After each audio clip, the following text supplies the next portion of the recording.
Bienvenidos a En Contexto. Mi nombre es Araceli Pinto y los voy a acompañar durante la siguiente media hora. En el programa de hoy vamos a hablar sobre las protestas en Cuba que venimos viendo durante los últimos días,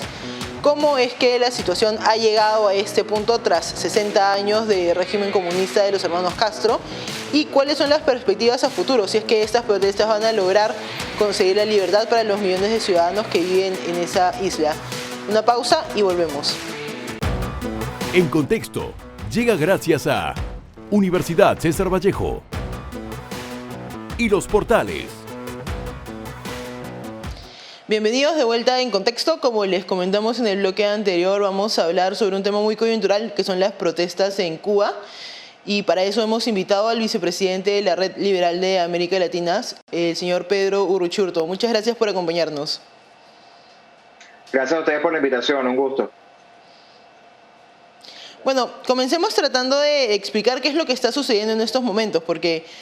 digamos que las protestas en Cuba no son peculiares, ocurren de forma muy regular, pero esta explosión social que estamos viendo en los últimos días es algo que no se ha visto hace un montón de tiempo. ¿Nos podría comentar a qué se debe lo que estamos viendo? Sí, bueno, lo primero que hay que decir, como bien tú dices, los cubanos siempre han protestado. De hecho, ha habido protestas, incluso recientemente ha habido movimientos importantes. Sin embargo, ninguno, al menos en la historia reciente, de la magnitud como el que estamos viendo en estos días. La referencia que se tiene más cercana fue el llamado Maleconazo en el año 1994, que fue una protesta de más de un día donde miles de cubanos salieron a las calles y desde entonces no se veía una protesta tan masiva, tan grande como esta y sobre todo que dure tanto tiempo, porque lo que hay que decir es que además a esta hora todavía hay cubanos protestando. Ha habido niveles de intensidad en la protesta, pero todavía están protestando, ya son más de 72 horas, por supuesto con un saldo represivo por parte del régimen dictatorial de los Castro altísimo, pero los cubanos siguen de pie. Y sobre el por qué la gente está protestando, lejos de lo que mucha gente pretende decir, que esto se debe a exclusivamente una especie de crisis sanitaria debido al COVID-19 y a la falta de atención, digamos, atención hospitalaria, medicamentos, etcétera. La realidad es que aquí el cubano está protestando porque se hartó del régimen comunista, se hartó no solo por la pandemia, sino por el hambre y por las políticas que el régimen castrista cubano, el castrocomunismo cubano, ha venido llevando, implementando en Cuba durante más de 6 décadas y sencillamente los cubanos han entendido que si no alzan la voz y si no se unen en las calles, pues no van a poder derrotar a ese régimen que los ha condenado a la miseria. Claro, y entrando justo a esto, ¿no? Porque de repente, como la dictadura en Cuba ha sido tan larga, son más de 60 años, creo que son 62, digamos, no todos estamos al tanto de cómo así comenzó. Y creo que ese es un buen lugar para tratar de entender por qué hoy, después de tanto tiempo, los cubanos siguen luchando por su libertad. ¿Nos podría explicar un poco cómo es que los hermanos Castro llegan al poder? Bueno, los hermanos Castro llegan, lo que se llama el comienzo de la Revolución Cubana, el 1 de enero de 1959, y de allí en adelante, bajo la promesa de, además de haber obviamente derrocado al gobierno de entonces, también si quiere una dictadura en aquel momento, pues llegan al poder en 1959 con la promesa de una revolución, la promesa de que a través del socialismo y a través de pues, la justicia social y todos estos términos que le encanta a la izquierda, iban a hacer de Cuba realmente un país para los cubanos y un país próspero, un país de libertades, cuando terminó siendo todo lo contrario. Esto permitió que el régimen castrista no solo tomara el control absoluto de la isla a través, por supuesto, del militarismo y de todo lo que hemos visto de lo que ha significado el régimen castrista, sino que además condenó a los cubanos a un modelo, como todos sabemos, como lo es el comunista,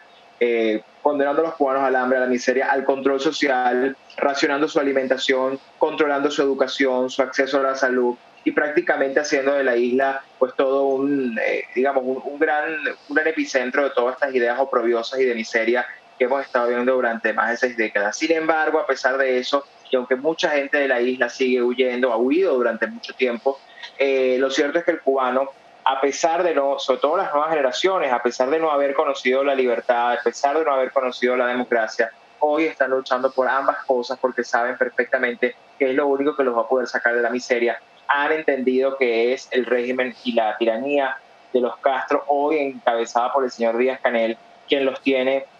pasando hambre y por eso han decidido salir a las calles. Y esto es muy importante además porque aquí se está vendiendo el discurso de que parte de lo que está sufriendo Cuba es debido al bloqueo de Estados Unidos, un bloqueo que tiene mucho tiempo supuestamente y que ha impedido que Cuba pueda tener actividad con el mundo exterior, y eso por supuesto los ha condenado a la miseria. Y no hay nada más alejado de la realidad que eso, porque Cuba tiene relación con más de 100 países desde el punto de vista comercial, y si algo hoy padecen los cubanos no es por culpa de ese llamado bloqueo, que no es un bloqueo, sino por culpa de las políticas de la dictadura cubana, que entre otras cosas intencionalmente han controlado la economía, han controlado la política, han controlado las instituciones y han, por supuesto, condenado a los cubanos a la miseria. Y esto es muy importante decirlo, porque en Cuba no hay democracia. En Cuba, el hecho de que haya elecciones en un país no es síntoma de democracia. En Cuba hay elecciones, pero las gana siempre con el 90% del Partido Comunista Cubano. Es un régimen unipartidista, no hay democracia, se persigue a la disidencia, se persigue a quienes piensan distinto, se censura la libertad de expresión, se censuran las redes sociales. Hoy, en este momento, no hay internet en la isla, está absolutamente bloqueado.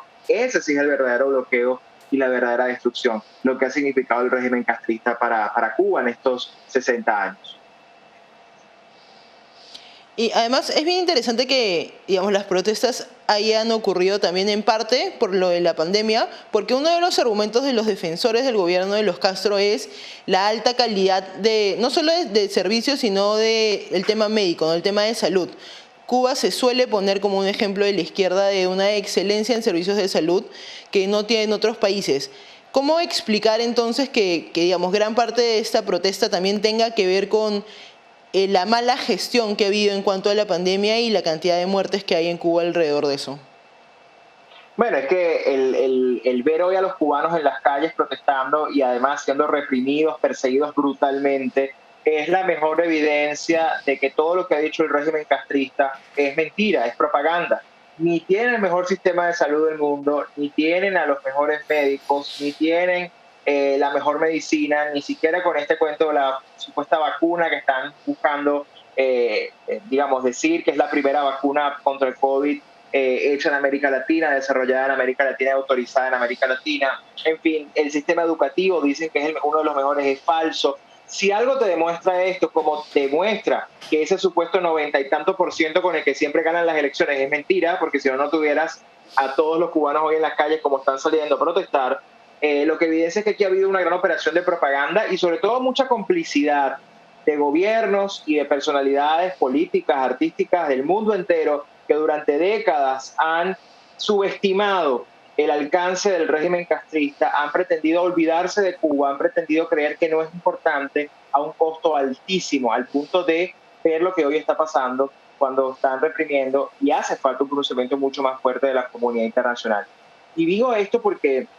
obviamente la pandemia ha desnudado las realidades de muchos países, pero también está siendo usada por muchos regímenes como el de Venezuela, el de Cuba, el de Nicaragua, para perseguir a la gente y para controlar aún más a la población. Sin embargo, la gente, se desborda la situación con este tema del virus, se desborda la situación sanitaria en Cuba, porque obviamente los cubanos antes de la pandemia ya padecían un sistema de salud precario, intencionalmente sometiendo a los cubanos a cualquier cantidad de enfermedades y a la ausencia de tratamiento médico. Y ahora, por supuesto, la pandemia complica todo, récords en contagios, récords en muertos por la pandemia, así que claramente los cubanos decidieron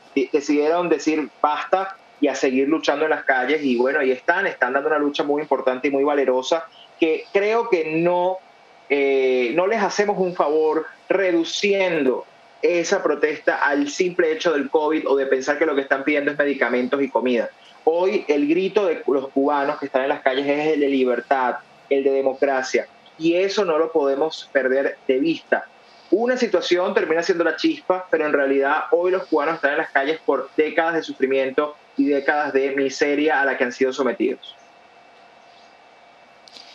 Me gustaría regresar un poco al tema del bloqueo económico, porque este es un argumento que se está usando bastante durante los últimos días para tratar de explicar lo que está ocurriendo en Cuba.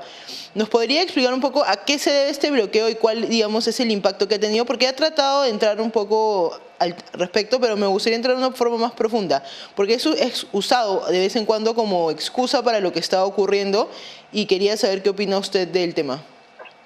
Bueno, esta es la excusa que ha usado la izquierda continental durante décadas, incluso el régimen venezolano lo utiliza para un poco hablar con respecto a las sanciones que han tomado Estados Unidos contra individuos del régimen y contra ciertas empresas del país. Este es un caso similar, es decir, esto es una serie de restricciones a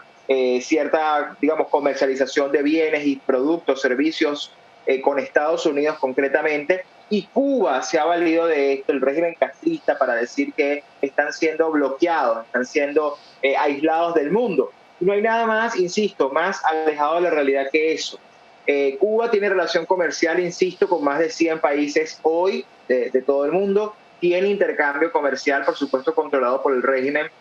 no a partir de un libre comercio, sino de relaciones pues, con ciertos actores del mundo que obviamente les permiten obtener cierto financiamiento. Y bueno, el ejemplo es Venezuela con el tema del petróleo, por ejemplo. Pero la realidad es que Cuba no está aislada. Si Cuba hoy realmente padece la situación que padece a nivel de miseria, de persecución, incluso de hambre, no es por ese determinado o denominado bloqueo, como le pretenden llamar, sino por las propias políticas que ha implementado el régimen castrista, que entre otras, por ejemplo, y tú lo sabes perfectamente, incluye esta llamada tarjeta de racionamiento o libreta de racionamiento, en la cual a los cubanos durante muchísimo tiempo se les condena a vivir pues con lo que el régimen decide que van a comer mensualmente, ya sea una libra de arroz, una libra de frijoles o una libra de lo que el régimen decida darle, si es que acaso llega. Entonces, la realidad es que este argumento del bloqueo, que viene, por supuesto, a ser viene a ser una medida coercitiva que toma los Estados Unidos precisamente para castigar al comunismo y para castigar a lo que ha sido el régimen de los Castros, violador de derechos humanos, genocida, criminal, es decir, una manera de presionarlo, ha sido utilizado por ellos para decir que ellos no han podido salir de la miseria por culpa de ese supuesto bloqueo, cuando son sanciones perfectamente válidas, perfectamente legítimas, que forman parte además de las herramientas que tiene la comunidad internacional para presionar a regímenes como estos, y que además dejan en evidencia que incluso si esas sanciones que hoy el castrismo llama bloqueo no existieran, el pueblo cubano estaría viviendo igual en miseria, porque no es por culpa de esas medidas que hoy los cubanos viven del hambre, sino por culpa del comunismo, que esa es la verdadera sanción a la que han sido sometidos los cubanos durante más de 6 décadas. Bueno, tenemos que ir a una pausa, pero primero le dejo ahí la pregunta. Muchos ven en estas protestas en Cuba una especie de esperanza, sobre todo en países como Venezuela, que está viviendo las consecuencias del socialismo del siglo XXI, de que por fin pueda comenzar a caer, digamos, esta ideología y este tipo de regímenes. Queremos discutir entonces cuál ha sido el impacto del régimen de los Castro y del socialismo del siglo XXI en Cuba en el resto de América Latina. Pero primero una pausa y volvemos.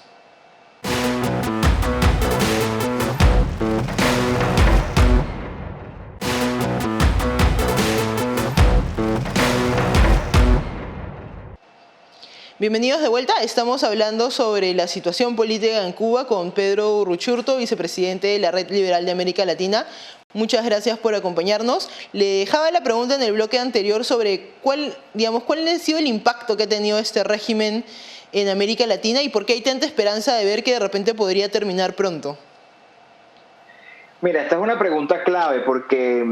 nosotros no podemos entender lo que ha venido pasando con la izquierda en América Latina si no entendemos el rol de Cuba. Fidel Castro, desde que tomó el poder de la isla, se planteó no solo quedarse con influencia en la isla, sino también ejercerla en toda América Latina. Y lo que intentó por algún momento, gracias a su principal socio de entonces, la Unión Soviética, para poder financiar movimientos armados, guerrilleros, insurgentes en toda la región, lo que no pudo lograr por esa vía, a pesar de una lucha de décadas, lo terminó logrando por la vía electoral, posicionando a ciertos actores claves de la izquierda, comenzando por Hugo Chávez, que venía de la vía militar, pero que había entendido que tenía que ser candidato presidencial y que había que usar la democracia para destruir la democracia. Y por eso Fidel Castro fue muy astuto a la hora de diseñar su propia estrategia y su propio plan, del cual ya hemos hablado aquí, que es el Foro de Sao Paulo,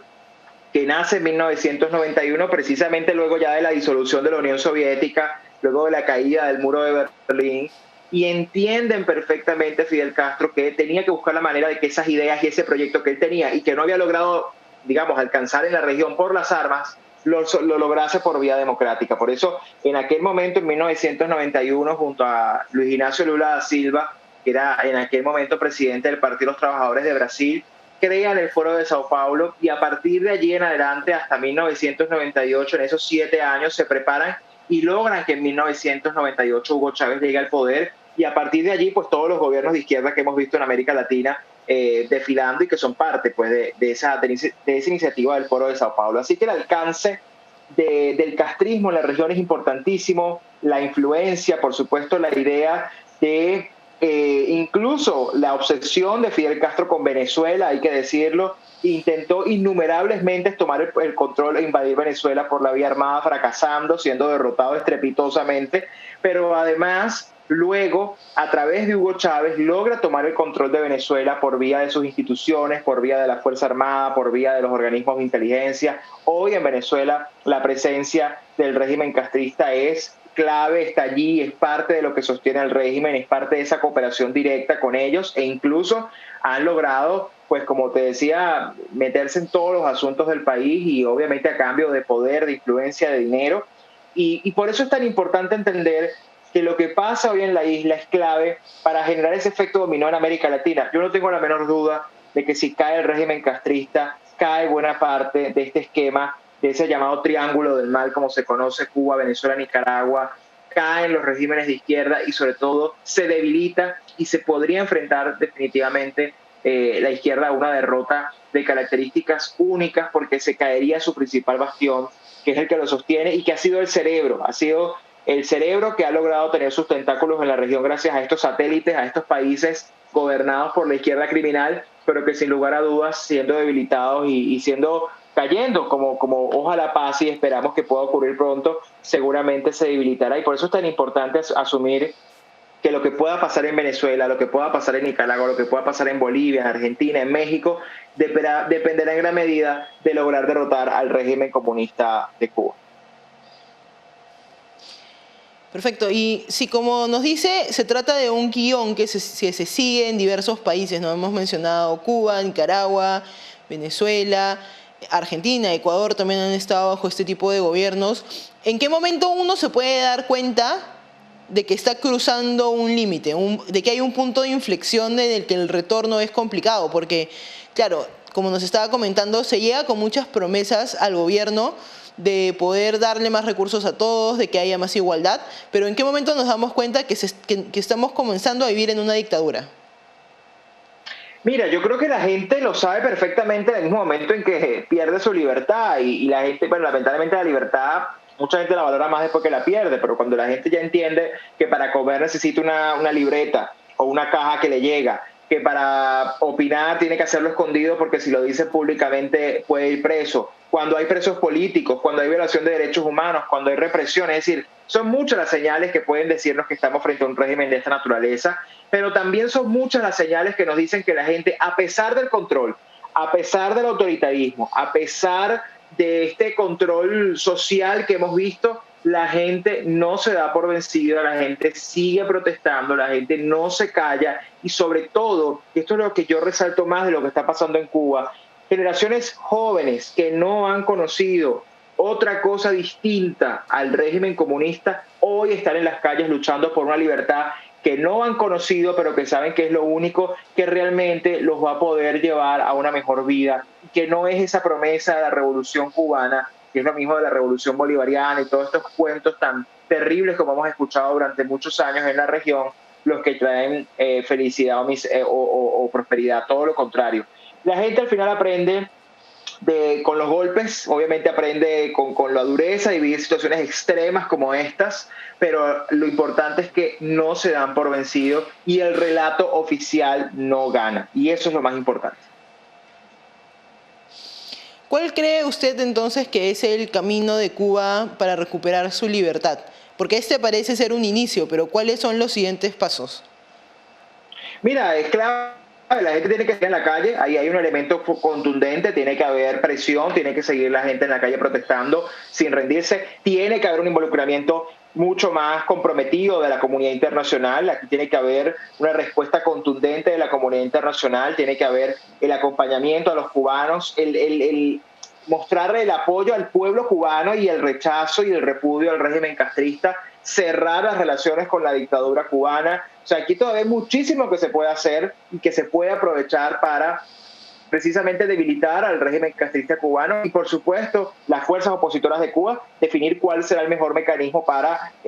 convertirse en una alternativa que pueda enrumbar a Cuba hacia una transición a la democracia, pero aprovechando que están hoy los cubanos en las calles, que el mundo tiene los ojos puestos sobre Cuba y, sobre todo, ayudar a desmentir al régimen castrista y a sus cómplices que dicen que esto es exclusivamente porque en Cuba faltan medicamentos. No. Eso es apenas una de las consecuencias del comunismo y hoy los cubanos están en las calles porque se cansaron del comunismo, porque no lo compran, porque no quieren seguir viviendo en ese sistema y porque saben que en las calles es que van a poder ser libres. Así que toca mantenerse de pie, no están solos y aprovecho y extiendo este mensaje a los cubanos, tanto en Cuba como fuera de Cuba, en Estados Unidos y en tantas partes. No están solos, el mundo los está acompañando y el mundo democrático está con la lucha que ellos están dando el día de hoy.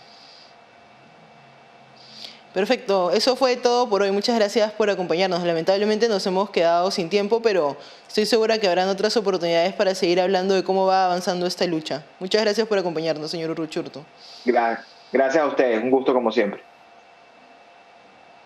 Una pausa y volvemos.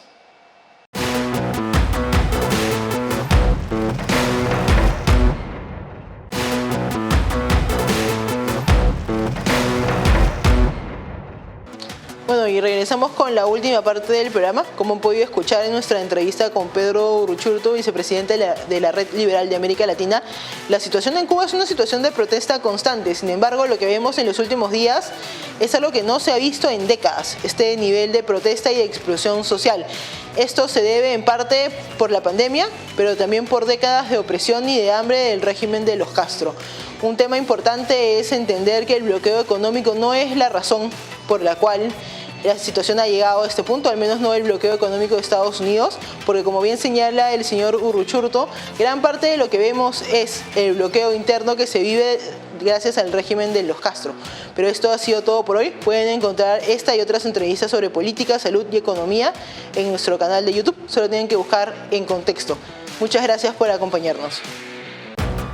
En Contexto llega gracias a Universidad César Vallejo y Los Portales.